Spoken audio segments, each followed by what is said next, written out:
ত্রয়োদশ জাতীয় সংসদের প্রথম অধিবেশনে রাষ্ট্রপতি মোহাম্মদ শাহাবুদ্দিনের ভাষণ বর্জন করেছে বিরোধী দল। অধিবেশনের শুরুতে রাষ্ট্রপতির ভাষণের সময় বিরোধী দলের সদস্যরা তীব্র প্রতিবাদ জানান এবং এক পর্যায়ে ওয়াকআউট করে অধিবেশন ত্যাগ করেন। সংসদের প্রচলিত রীতি অনুযায়ী প্রথম অধিবেশনে রাষ্ট্রপতি ভাষণ দেন। তবে বিরোধী দলের সদস্যরা ভাষণ শুরুর পরপরই প্রতিবাদ জানিয়ে অধিবেশন থেকে বেরিয়ে যান। ওয়াকআউটের পর সংসদ ভবনে সাংবাদিকদের সঙ্গে কথা বলেন বিরোধী দলীয় নেতা ও জামায়াত আমির ডাক্তার শফিকুর রহমান। তিনি বলেন, এই সংসদ জুলাই শহীদের রক্তের উপর দাঁড়িয়ে আছে। আমরা অনুরোধ করেছিলাম এই সংসদে ফ্যাসিস্টদের দোসর বা খুনির সহযোগীরা যেন বক্তব্য দিতে না পারে। রাষ্ট্রপতির ভাষণ বর্জনের কারণ হিসেবে ডাক্তার শফিকুর রহমান ৩টি অভিযোগ তুলে ধরেন।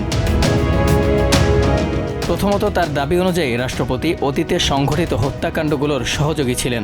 দ্বিতীয়ত, ২০২৪ সালের ৫ আগস্ট জাতির উদ্দেশ্যে দেওয়া ভাষণে তৎকালীন প্রধানমন্ত্রীর পদত্যাগ মঞ্জুর করার কথা বললেও পরে তা অস্বীকার করেছেন বলে অভিযোগ করেন ডাক্তার শফিকুর রহমান।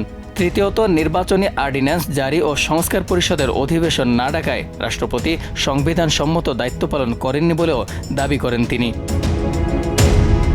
এদিকে ত্রয়োদশ জাতীয় সংসদের বিরোধী দলীয় চিফ হুইপ নাহিদ ইসলাম স্পিকারের কাছে আহ্বান জানান যেন কোনো ফ্যাসিস্ট বা তার সহযোগী সংসদে বক্তব্য দিয়ে সংসদকে কলুষিত করতে না পারেন। তিনি অভিযোগ করেন, তাদেরকে রাষ্ট্রপতির ইস্যুতে কোনো কথা বলতে দেওয়া হয়নি।